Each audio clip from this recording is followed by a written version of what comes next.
G'day everyone and welcome to the ECM Livestock Market Report for today, the 4th of June 2014. On today, it is the National Day of Estonia. It is indeed, Paddy, and what a wonderful day it is to all our friends in Estonia. As they say over there, hands off Putin. And of course, Travis, our beautiful employee, is a son of Estonia. Eccleston is an old Estonian name. Well done, Travis. Okay, 983 cattle yarded today in a mixed quality yarding. We saw some wintery sort of cattle. We saw some really well bred cattle as well, and we saw some good vealers. But overall, it was probably a poorer quality yard than last week. How are the cows do? Yeah, look, not a big change on the cows, Paddy. Best of the cows making up to $1.25. There was a reasonable good change in the lighter endos. Those cows that were sort of making 40 to 70 cents last week were making 70 to a tick over $1, so it was good to see that. But lighter cows, some that probably wouldn't even see today out, they're only making 5 to 10 cents. Heavy steers, no change on last week. Best of those making $1.72. Well done to Owen and Jean Lucas out there for a really nice Hereford steer there. And also heifers, best of the heifers making about $1.60 and back in the 40s if they had a few teeth. How's the trade? Yeah, well, the trade was probably very similar to last week with the fat vealers, that sort of thing, making $1.85 through to $2.05 for even the shop calves. So that's not out of the box by any means. It's good money, but nothing flash. Probably saw restock our Angus steers making similar money last week, $1.78 through to $1.94, which is probably consistent with where it's been going. The better quality cattle are bringing that sort of money. The heifers we saw probably a little bit dearer. We saw a bit of money out of a little town in the central west called Young. Well done, Hazy. He's going pretty hard on those sort of 230 to 280 kilo heifers. So they sort of lifted again, $1.40 to $1.64. But consistently those sort of cattle are okay. Once you get under 200 kilos a day, you're back to $1.20 or less. So it was a bit harder for those lighter cattle. Now, that covers. We've got Braidwood on Friday. There's not that many cattle out there.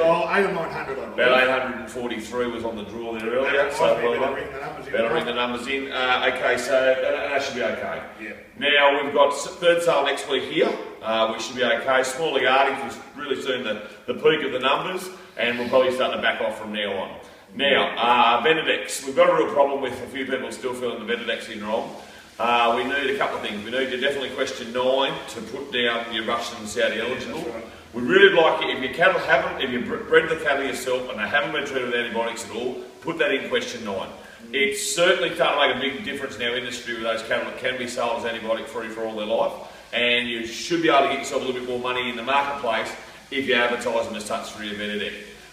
Put your description a bit more accurate if you can in the description box, and we don't want to know what the analysed numbers they got in them. That's right. We put a whole section on the web page for you on the front page. If you go to our web page, ecmlivestock.com or .com.au, either way I'll find you, and you have a look there and we'll take you through the whole NVD.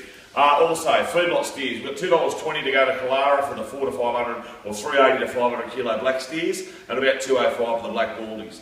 It's a pretty good rating, mate. It's not too bad. That's keeping up with us there. Lighter cattle are still going to be a bit harder to move. Kill steers, the kill space is now 6 weeks out.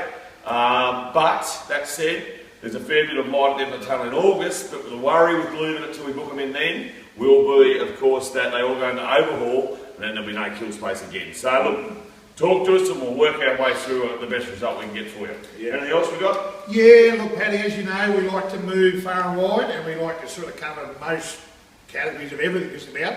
Sport, yeah. Sport. And I've actually been looking at around the lawn bowls. And, we sponsor someone in lawn bowls, don't we? Yeah, look, it's a favourite of mine. And a little person down south in the Maruya area, bloke by the name of Rolly Halligan. Now, he sprung to mind. He used to be known as the Bombala Bomber. Yes. Now living in Maruya, they call him Maruya Mauler. Very gifted with the lawn. Very good. The only problem is he likes a schooner on each end.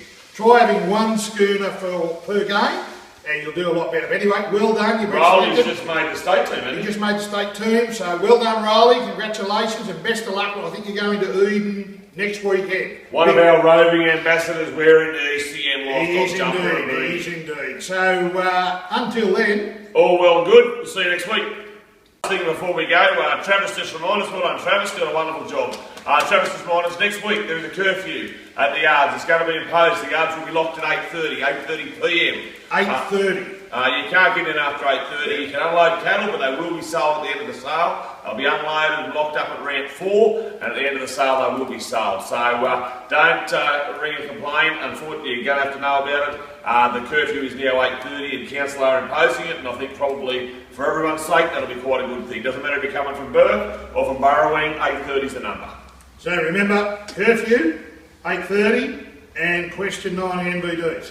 And antibiotic free, so I'll go with that. Alright, have a good weekend. See you.